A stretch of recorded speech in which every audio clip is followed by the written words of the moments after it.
ঢাকা বিশ্ববিদ্যালয় অ্যাকচুয়ালি কি ধরনের প্রশ্ন করে এবং এই প্রশ্নগুলো কোথা থেকে আসে সেগুলো আমরা জানার চেষ্টা করব।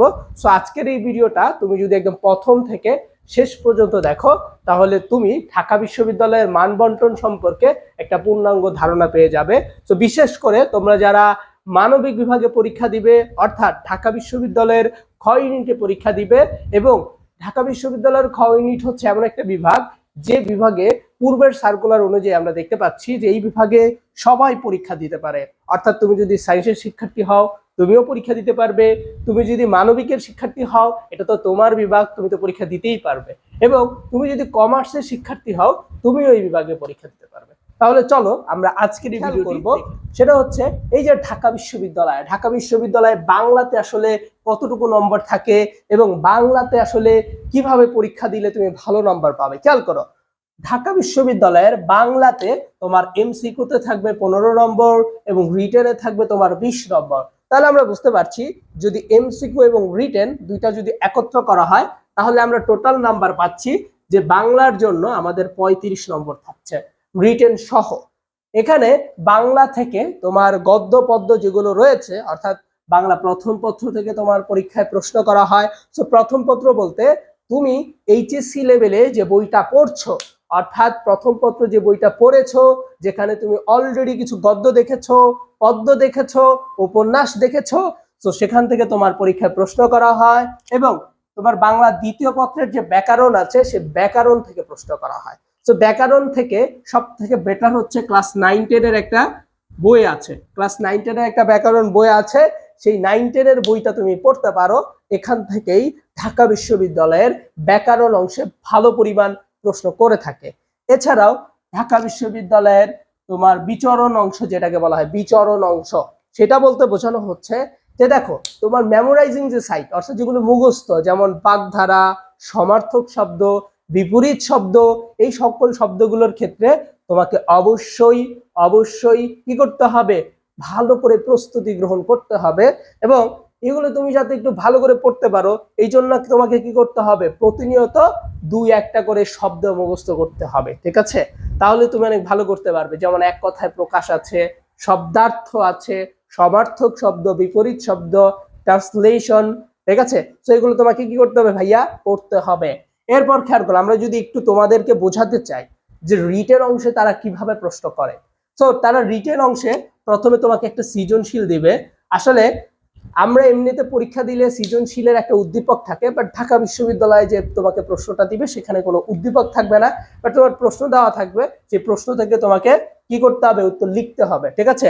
এবং ঢাকা বিশ্ববিদ্যালয় তোমাকে একটা খাতা দিবে এবং ওই খাতার মধ্যে তোমার একটা নির্দিষ্ট জায়গা থাকে যেখানে বলা হয় যে কর জন্য এতটুকু জায়গা আছে, খর জন্য এতটুকু জায়গা আছে এবং গর জন্য এতটুকু জায়গা আছে। এখন আমরা যারা এইচএসসি তে পরীক্ষা দেই তারা কি করি, তারা হচ্ছে যে ইচ্ছা মতো লিখে দিয়ে আসি। বাট ঢাকা বিশ্ববিদ্যালয়ে পরীক্ষা দিলে তুমি ইচ্ছা মতো লিখতে পারবে না, তোমার যতটুকু জায়গা আছে ঠিক ততটুকু জায়গায় তোমাকে ফিল আপ করে লিখতে হবে, ঠিক আছে? এর মানে বোঝা যাচ্ছে যে অযথা কথাগুলো লিখা যাবে না, যেগুলো পরীক্ষায় আসে, যেগুলো গুরুত্বপূর্ণ সেগুলো লিখতে হবে। সো আমি যদি আরেকটু তোমাদেরকে সহজভাবে বলি যে ঢাকা বিশ্ববিদ্যালয়ে চান্স পেতে গেলে এই টপিকগুলো তোমাকে অবশ্যই বাদ দেওয়া যাবে না, এই টপিকগুলো পড়তে হবে, যার মধ্যে সারমর্ম বা সারাংশ। তো সারাংশ এবং সারমর্ম ব্যাপারটা কি তোমরা হয়তো অনেকেই জানো।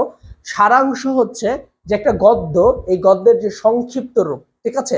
যেমন আমরা হচ্ছে যে গদ্য পড়ি, যেমন প্যাসেজ পড়ি ইংরেজিতে, ওই প্যাসেজের যে সামারি থাকে সেটাকে বলা হচ্ছে সারাংশ।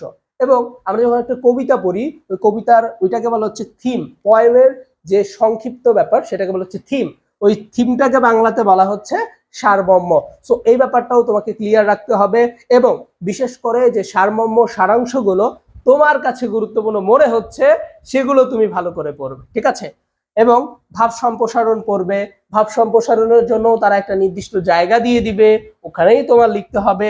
দেন লাইনের ব্যাখ্যা, এখানে লাইনের ব্যাখ্যা বলতে তুমি যখন কবিতা পড়ো ঢাকা বিশ্ববিদ্যালয় তোমাকে একটা কবিতার লাইন দিয়ে দিবে এবং বলবে এই লাইনটা দ্বারা কি বোঝানো হচ্ছে, ঠিক আছে? যদি তোমাকে এরকম একটা লাইন দিয়ে দেয় যে পৃথিবী জুড়িয়া এক জাতি আছে, সে জাতির নাম মনুষ্য জাতি, এইটা দ্বারা কি বোঝানো হয়েছে, ঠিক আছে? এরকম তোমাকে দিতেই বলে।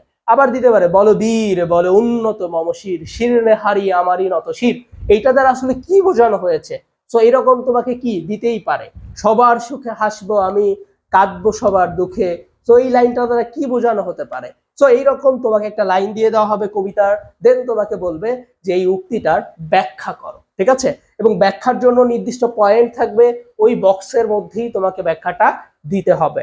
দেন আমরা যদি খেয়াল করি, এখানে অনুচ্ছেদ দিয়ে থাকে।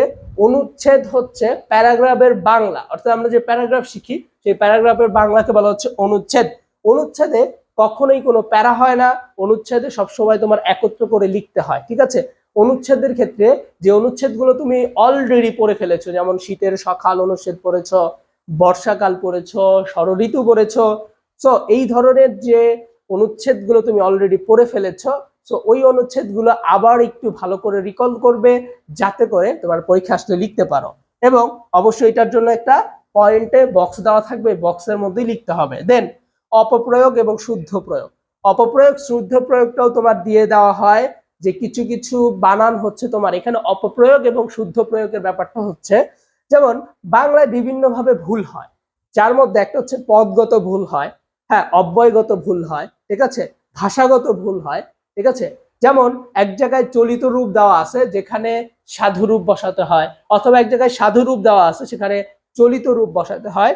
তো যেখানে অশুদ্ধটা শুদ্ধ করতে হয়, যেমন ধরো এক জায়গায় হচ্ছে শশাঙ্ক লেখা, ওই লেখাটা ভুল, ওইটা তোমাকে শুদ্ধ বানানটা লিখে দিতে হয়, এটা হচ্ছে অপপ্রয়োগ।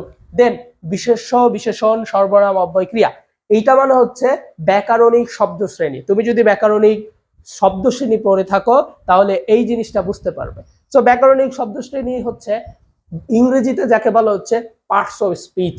পার্টস অফ স্পিচের কিন্তু 8টা অংশ থাকে নাকি? সো ওই 8টা অংশ তোমরা ভালো করে পড়বে নাকি?